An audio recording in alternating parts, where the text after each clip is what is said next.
Légion, je sais pas pourquoi ça m'est venu, je sais pas, j'ai dû voir une image quelque part ou j'ai encore des musiques dans ma playlist, je pense et voilà, quand il a fallu choisir un sujet, pour remplacer les Tortues Ninja et beh, au début, on était en mode: «Ouais, je vais peut-être adapter un truc que j'ai écrit, pour MDCU l'année dernière» et puis là, je sais pas, j'ai eu un éclair de génie, je fais: «Non, on va parler de Légion». J'ai pas souvent l'occasion d'en parler, voilà, j'ai essayé à l'époque de d'harceler un de mes amis, voilà, pour qu'il regarde la série, sans succès malheureusement. Je vais réussir plus tard pour la série Watchmen, mais Légion, j'aurais jamais réussi. Donc voilà, je comble un peu ce manque-là en faisant profiter la terre entière, hein, finalement. Enfin la terre entière, au moins la France. Et plus encore. Parce que beh oui, voilà, je sais pas, les gars sur la Lune, sur Mars, dans la station spatiale internationale, voilà, tout le monde est bienvenu. Donc pourquoi Légion? J'ai décidé d'en parler, beh, parce que c'est très, très bien. Voilà, j'ai mis le trip psychédélique des mutants à la télé.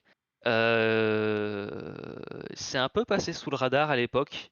Bah, déjà parce que, bah, la réputation des adaptations, voilà, des X-Men, des mutants et cetera, au cinéma, c'est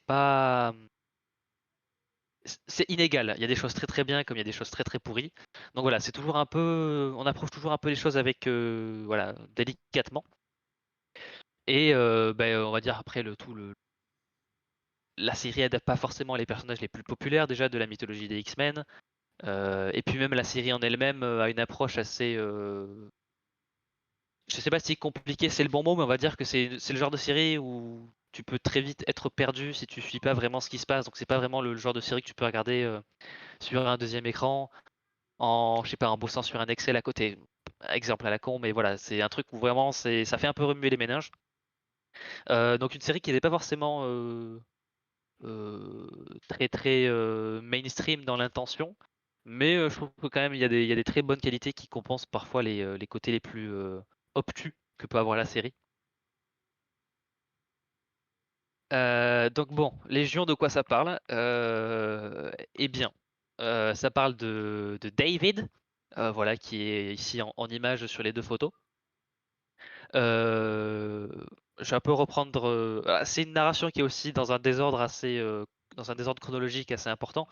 Donc globalement, David, c'est, un homme qui est, dans un hôpital psychiatrique, car il serait atteint de schizophrénie, je crois. Alors, je vais essayer alors vu que la série parle globalement de santé mentale et tout ça, il y a des sujets, ou même des thèmes, pas des thèmes, des termes, voilà, pardon, qui sont quand même assez spécifiques. Donc si je dis un peu n'importe quoi, c'est pas mon métier, enfin c'est pas mon domaine, donc voilà, il se peut que je dise des choses inexactes. Mais voilà, donc c'est quelqu'un qui souffre d'un trouble, genre de voilà, il a plusieurs, personnalités un peu, voilà. Il a des visions, enfin voilà, dans ce genre-là. Et il fait la rencontre notamment de Sydney, voilà, donc c'est la femme qu'on voit dans l'image en haut à gauche. Et en faisant la rencontre de cette femme, il se rend compte qu'en fait finalement, ce qui lui arrive, c'est pas forcément, quelque chose de normal et il se retrouve, voilà, mêlé à un monde, bah, au monde des mutants, hein, finalement. Je vais pas voilà, c'est très vite expliqué que voilà, qu'il y a des gens avec des pouvoirs, mais c'est aussi un peu expliqué, en fait pourquoi David est malade finalement et en fait quel est le risque qu'une personne qui a des pouvoirs comme lui, voilà, là aussi dès le premier épisode, on sait qu'il a certains pouvoirs. Mais voilà, qu'est-ce qu'un cerveau perturbé peut faire avec, voilà, des pouvoirs télékinésiques et télépathiques? Voilà, globalement, je vais pas rentrer plus loin parce que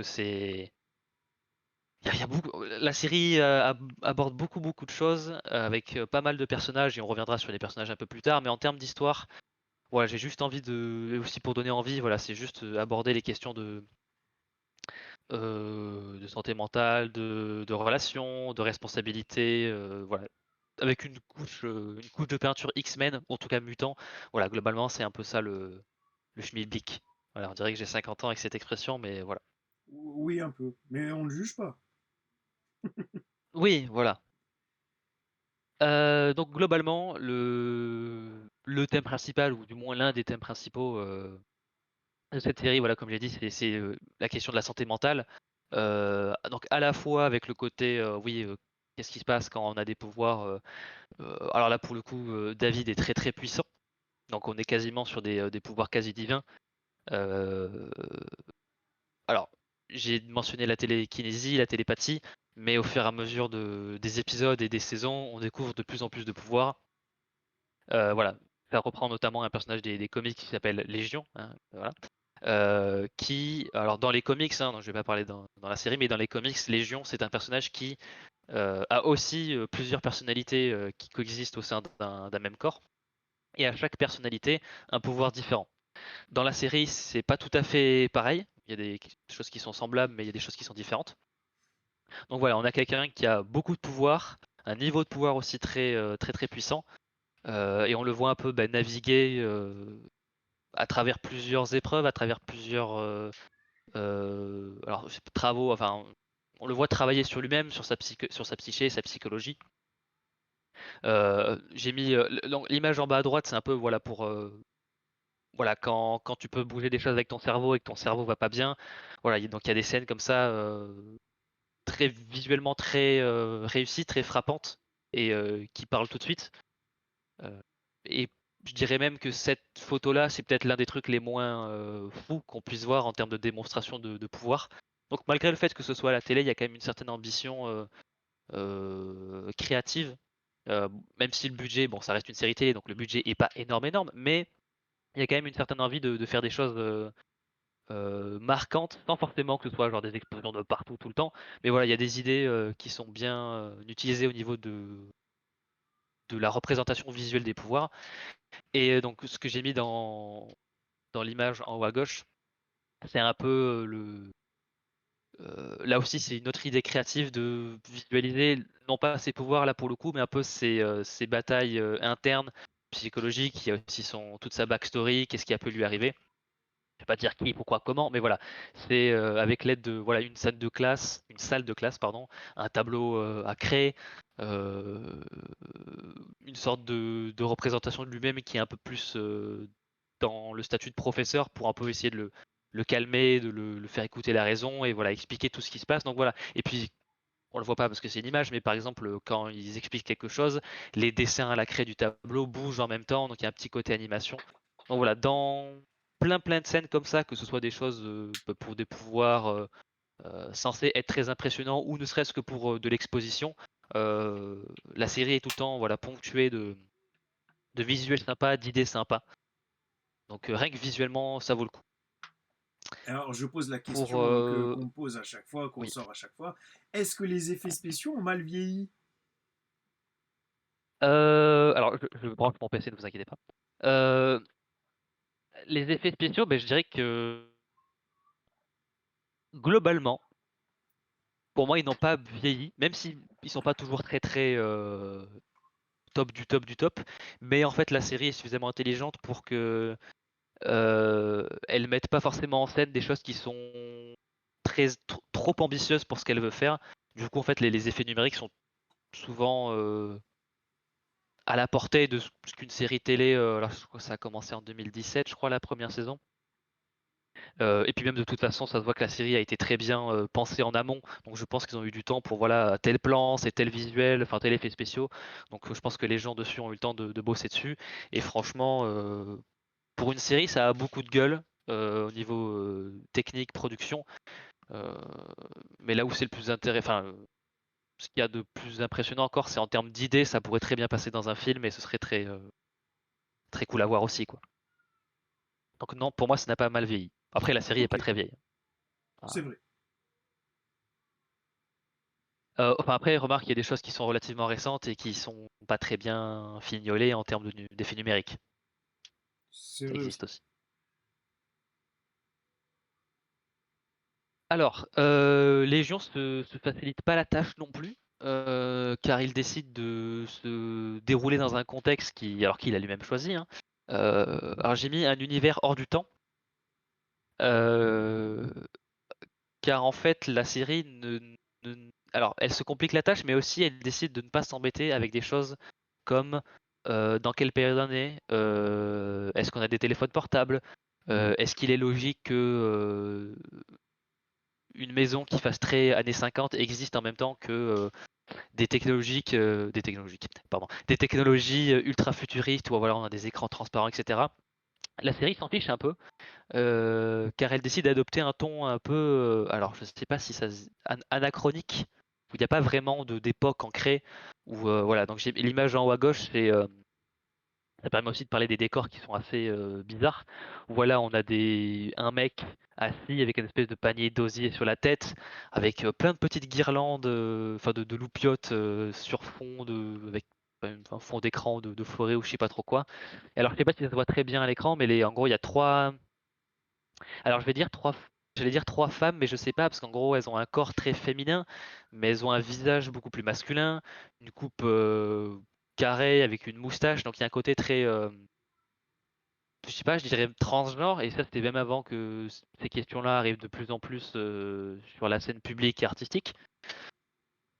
Donc voilà, c'est des designs, et de personnages et de décors qui cherchent pas vraiment à vouloir faire sens, mais en même temps quand on traite d'un personnage pour qui sa psychologie n'amène aucune norme, aucun repère, et aucun sens dans ce qu'il vit, finalement il y a un côté qui je trouve, marche très bien, et après les intrigues, les personnages fonctionnent suffisamment pour que jamais je me dise: «Ah mais en fait, dans quelle époque on est? Pourquoi ils ont pas des» voilà, c'est pas des choses qui la série tient suffisamment en haleine pour pas se soucier de ce genre de choses, et je dirais même que voilà les décors, les voitures, les costumes c'est un peu un patchwork de plein de d'inspirations différentes, d'époques différentes, et ça crée un peu bah ouais, un résultat, unique en fait, qui est intéressant. Donc en fait, m'en fiche un peu.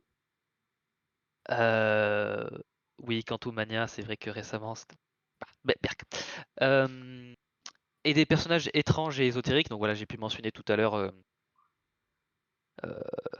oui, tout à fait, il y avait aussi la question de consommation de substances, de drogue et cetera. Tu fais bien de me rappeler, et c'est vrai que ça joue aussi dans la question de qu'est-ce qui est réel, ça pourrait être une hallucination, causée par la drogue et cetera. Donc oui, tu fais bien de le souligner. Mais c'est vrai que oui, ça sert un peu, voilà, la question mais les gens qui ont des problèmes mentaux, alors je sais pas si problème c'est le bon mot, mais voilà, qui ont des troubles mentaux, se réfugient pardon, aussi dans la drogue, voilà, pour essayer de remédier à ça. Donc ça aborde ces questions-là aussi, et ça le fait plutôt bien. Heu, voilà, donc les personnages étranges et ésotériques. Donc j'ai parlé, voilà, on les voit un peu mieux, voilà, les espèces de en plus je crois que c'est des androïdes, enfin voilà, qui sont, ouais, à corps de femme et à tête plutôt d'homme, mais elles ont aussi une tête qui est à la fois masculine, mais aussi un peu féminine. Je sais pas vraiment ce qu'ils sont. Mais bon, c'est pas les seuls, ça c'est des personnages qui sont même visuellement très bizarres, mais aussi dans la même image. Donc voilà, au centre, on a, l'acteur qui s'appelle, Hamish Linklater, qui notamment interprète, Bruce Wayne/Batman dans la dernière série, voilà, Batman, Caped Crusader, Ah, pour info. Et qui aussi jouait dans l'excellente série Midnight Mass, où il joue un prêtre, et je pense que c'est, l'une des meilleures performances que j'ai vues à la télé. Donc voilà, c'est un acteur ouais,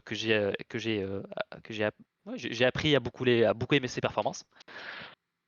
Et là, il joue une sorte d'agent du gouvernement qui traque, bah, les mutants.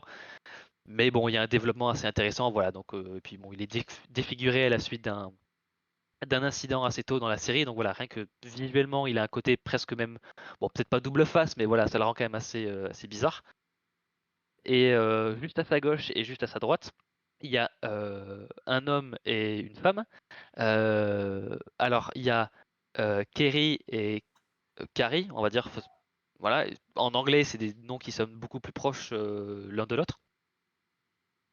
Et en fait, ils ont des noms aussi similaires, c'est qu'en fait, ce sont qu'une seule personne, en fait, finalement. La femme sort du corps de l'homme, en fait, finalement, à volonté, sauf qu'elle ne vieillit pas pendant qu'elle est, alors c'est bizarre de dire qu'elle est à l'intérieur de l'homme, mais voilà, ils peuvent une sorte de c'est pas même pas vraiment une fusion, c'est juste voilà, elle rentre dans son corps, et puis bon après, enfin, il peut l'entendre dans son esprit et cetera, mais on sait pas vraiment d'où ça sort, ils cherchent pas vraiment à l'expliquer, on n'a pas vraiment besoin que ce soit expliqué, vu que voilà, on est dans un monde de mutants et il y a plein de choses bizarres, mais c'est pas des concepts que j'ai vus auparavant, dans les films, dans les séries. Alors, je suis pas le plus gros fan X-Men, loin de là, donc j'ai pas tout vu. Mais en tout cas, pour des séries super-héroïques, ça explore des pouvoirs qui sont assez étranges, mais ils arrivent à en faire des choses très intéressantes. Et la dynamique entre les deux, par exemple, ben, elle est beaucoup plus dans le combat, dans l'agressivité, elle a une posture sur un peu tout dans la vie, beaucoup plus frontale, directe. Là où lui, c'est un scientifique, il est beaucoup plus posé, réfléchi, et il sait pas se battre. Donc en fait, elle le sert de garde du corps, et lui, il a un côté un peu plus paternel, où il prend soin d'elle quand elle est dans son corps. Et c'est aussi illustré notamment par le fait que si la femme prend des coups et qu'elle revient euh, dans le corps de l'homme, finalement, c'est l'homme qui absorbe ses dégâts. Donc voilà, il y a plein d'idées comme ça. C'est pas grand chose, hein, mais en fait, ça permet d'explorer plein de choses différentes. Alors, Et c'est aussi des choses inédites, en fait. alors, moi, ça me fait pas mal penser à Goldorak pour le coup. Ça me fait penser à un méchant de l'univers de Goldorak. Enfin, méchant ou méchante, du coup, c'est assez difficile. Alors, c'est pas poussé à l'extrême comme dans la série Légion, parce que de ce que tu es en train de me dire, vu comme tu le décris, ils ont quand même poussé le principe vachement loin, ce qui est quand même cool, ça donne envie.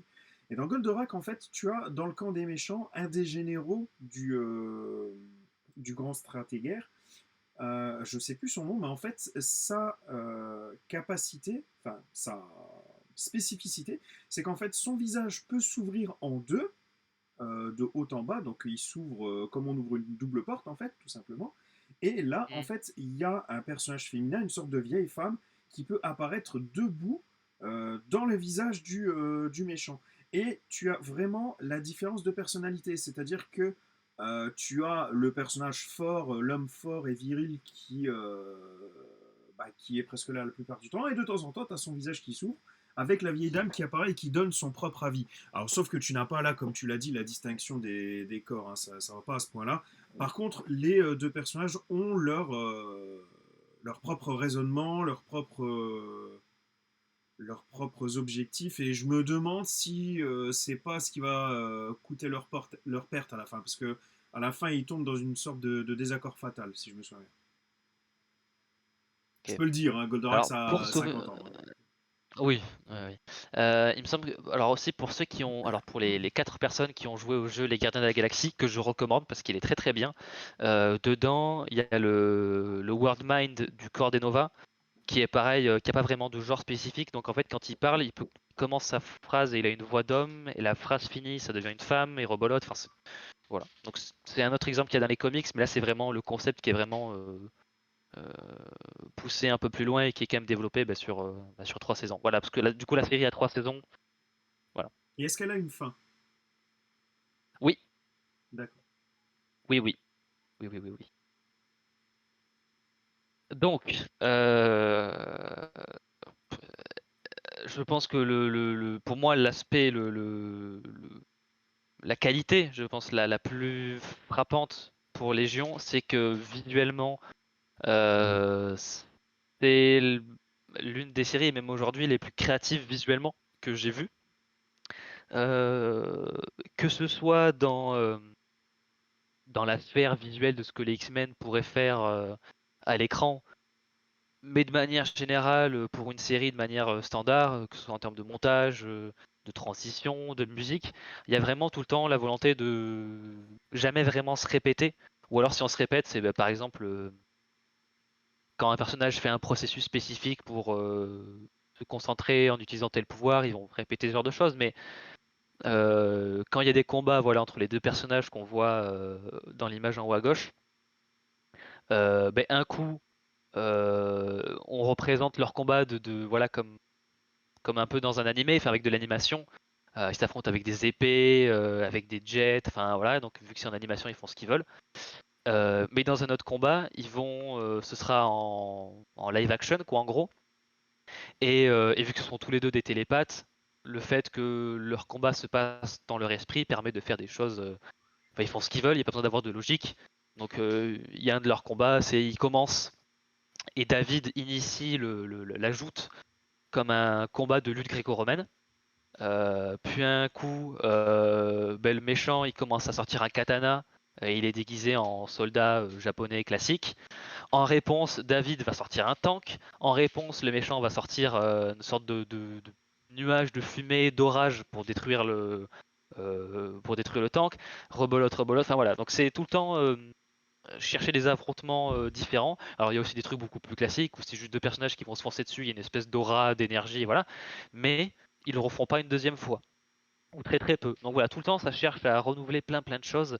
Il y a des numéros de danse, il y a des épisodes flashback qui ont un côté un peu Willy Wonka, enfin un aspect esthétique beaucoup plus ouais Willy Wonka gothique.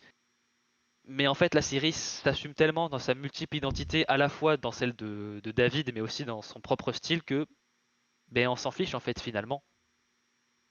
Euh, Et alors pour le côté jeu d'acteur, interprétation, donc j'ai mis interprétation en nuance, c'est parce qu'il y a quand même. Alors déjà le jeu d'acteur, enfin tout le monde est très très bon, notamment voilà, le personnage principal, David, qui est joué par.